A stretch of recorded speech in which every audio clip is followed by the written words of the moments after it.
Fala pessoal, e hoje nós vamos aprender as principais hooks do React com o desenvolvimento de uma aplicaçãozinha de uma Pokédex, certo? Bora lá! Bom, estamos aqui com o nosso VS Code aberto e a primeira coisa que a gente vai fazer é fazer a configuração inicial do projeto. Então vamos startar isso daqui do zero, certo? Vamos abrir aqui o nosso amigo Google e procurar a documentação do React para fazer a criação do nosso projeto. Então vamos pesquisar aqui Create React App e, obviamente, na versão de TypeScript, que a gente vai utilizar em todos os nossos projetos.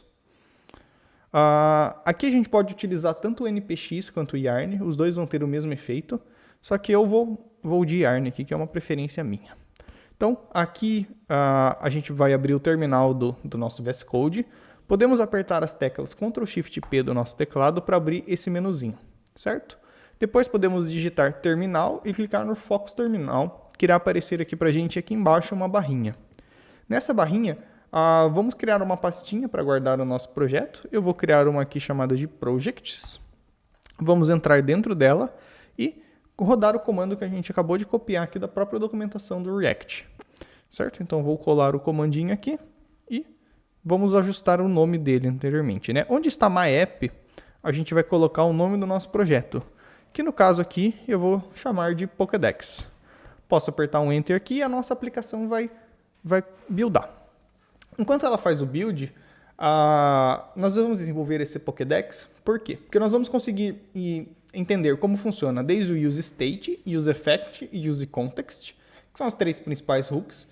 E além disso, de antemão, nós vamos conseguir também já pensar numa estrutura escalável para o nosso projeto. Então, se a gente fosse fazer esse projeto na vida real, né, no nosso trabalho ou um projeto pessoal mesmo, a gente já vai entender uma estrutura que ela seja escalável para que a gente consiga aumentar essa aplicação, né, que ela cresça de modo saudável. Certo? Assim que terminar, já está finalizando, eu volto aqui no vídeo. Bom, nossa aplicação aqui já foi construída, então aqui a gente já baixou o nosso projetinho, o Create React App já instalou o que precisava, e agora a gente pode digitar aqui mesmo, chamando Code, e passar na pasta que é a Pokédex, que ele vai abrir um novo Visual Studio aqui pra gente. Ó. Vou fechar o antigo e maximizar o novo. Vamos falar que a gente confia nessas pastinhas e pronto. Bom, antes da gente continuar, é legal a gente dar uma olhada na estrutura de pastas para entender como que o React organiza ela e como que a gente vai organizar as nossas pensando numa estrutura escalável. Certo? Vamos entender a estrutura inicial. Bom, aqui o que a gente chama de raiz do projeto, que é a pasta principal onde está todos os nossos arquivos junto com as pastinhas, é essa daqui na lateral esquerda. Vou dar um zoom aqui para a gente conseguir enxergar um pouco melhor. Vamos ver aqui, depois eu diminuo. Então, aqui na nossa pastinha da direita, nós temos o arquivo de yarn.lock, que é o que vai gerenciar as nossas dependências. Isso daqui pode variar tanto de yarn para package-lock, dependendo se você usa ou yarn ou npm. Vamos ter um vídeo sobre isso, inclusive com as diferenças sobre eles, tá? Por isso, se inscreva no canal para não perder nossas novidades. Aqui nós temos o tsconfig.json, que é o nosso arquivo basicamente de configurações que permite a gente utilizar o TypeScript, né? A gente vai usar no padrão que o React já determina para nós. O arquivo de README, obviamente, é um arquivo muito importante. Você, como desenvolvedor, você deve sim manter um README bem atualizado, bem escrito, contendo as instruções de como que inicia um projeto, como que builda, como que testa, como é que faz deploy. Então, o máximo de detalhes que você colocar no README vai ser melhor para todos ao seu redor, certo? O package.json é o arquivo que a gente gerencia as dependências do projeto. Então, aqui a gente tem a pastinha de dependencies, onde podem ver que já tem 11 dependências aqui, que são as que o React necessita para fazer o projeto funcionar. E aqui tem algumas outras informaçõezinhas, como name, versão e tudo mais. E vamos entender essas três pastinhas aqui. Primeiramente, a gente tem a Node Modules. Node Modules, todo projeto JavaScript que nós fizermos vai ter uma pastinha de Node Modules, que vai ser basicamente onde a gente guarda as dependências do projeto. Mas que dependência seria essa? Bom, se a gente voltar no nosso package.json, vamos ver aqui que eles têm algumas dependências. Essas dependências, quando a gente roda o comandinho de yarn ou npm install, elas vão ficar salvas todas dentro dessa pasta. Aí você pode estar se perguntando, peraí, aqui tem 11 dependências instaladas, mas aqui nessa pasta de Node Modules tem 1 milhão de arquivos, né? 1 milhão de pastas. Você está certo, realmente tem, né? Até existe uma piada muito comum na internet hoje de que a Node Modules é gigante, é estratosférica, né? Que pesa mais que o próprio projeto e realmente é tudo verdade, né? Tem Node Modules aí que pode pegar mais de 1 GB tranquilamente. E por que isso acontece? Porque o nosso projeto tem 11 dependências, mas cada uma dessas dependências tem mais dependências que, por consequência, tem mais dependências. Então a gente acaba tendo uma recursividade de dependências muito grande, o que acaba gerando essa quantidade de bibliotecas e esse tamanho de pasta. Mas isso daqui quem gerencia para a gente é o Webpack, então nós não precisamos nos preocupar com isso, tá? Mas é legal entender o porquê que isso daqui tem tanta coisa. Seguindo aqui, a gente tem a pasta Public. Na pasta Public, a gente coloca tudo que a gente quer que fique disponível para ser, entre aspas, encontrado pelo navegador. Por exemplo, o favicon, que é o ícone que fica na identificação na abinha do Google Chrome, logos, imagens, qualquer arquivo estático que a gente queira que esteja disponível para o usuário acessar. Por exemplo, se eu acessasse localhost 3000:/logo192.png, eu ia conseguir acessar essa imagem. Por quê? Porque ela está na nossa rota pública. Seguindo aqui, a gente tem o arquivo de manifest.json, que ele é o arquivo que serve para a gente configurar uma aplicação de PWA, que é um Progressive Web App.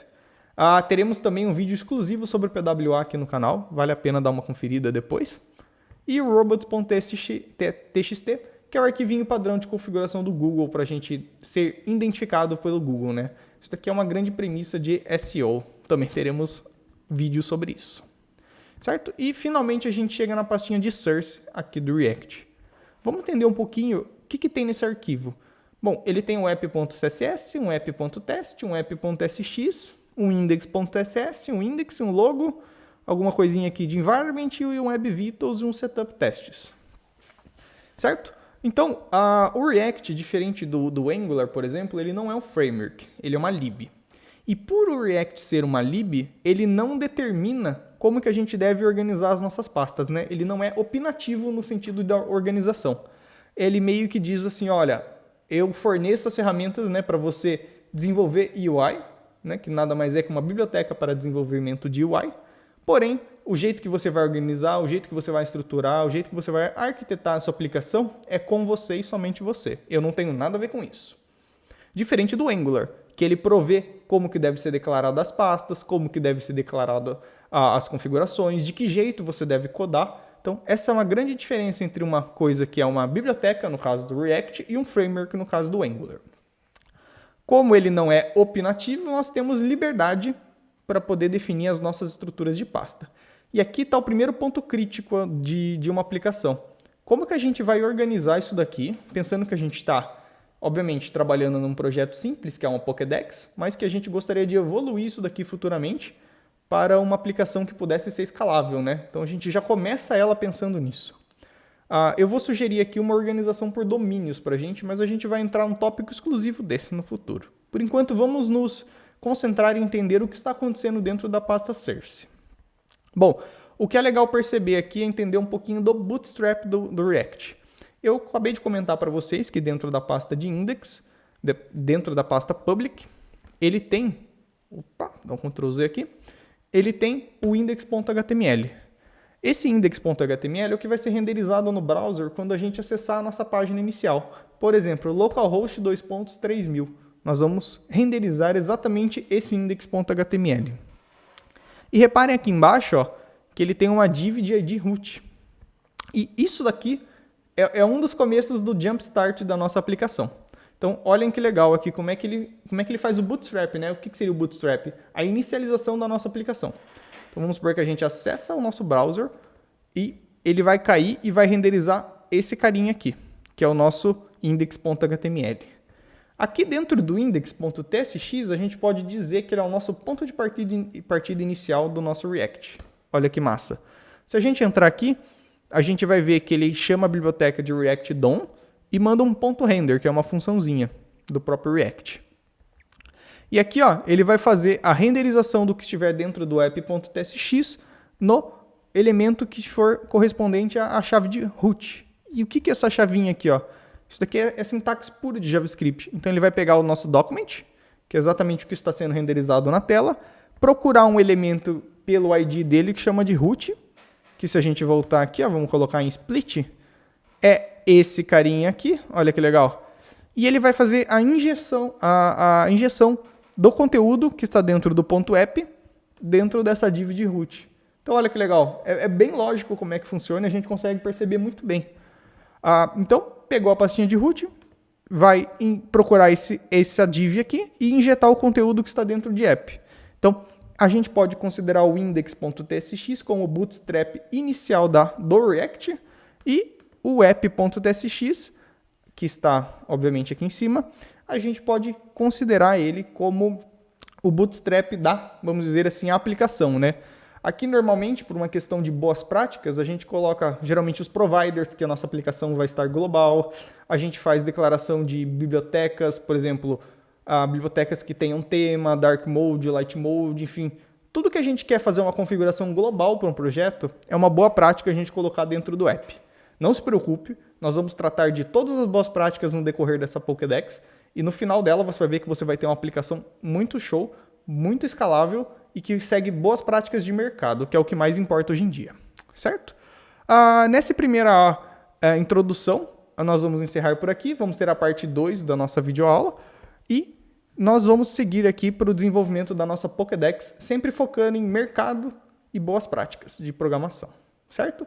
Espero que esse vídeo tenha sido útil para vocês e assista a próxima parte aí na nossa playlist. Até mais!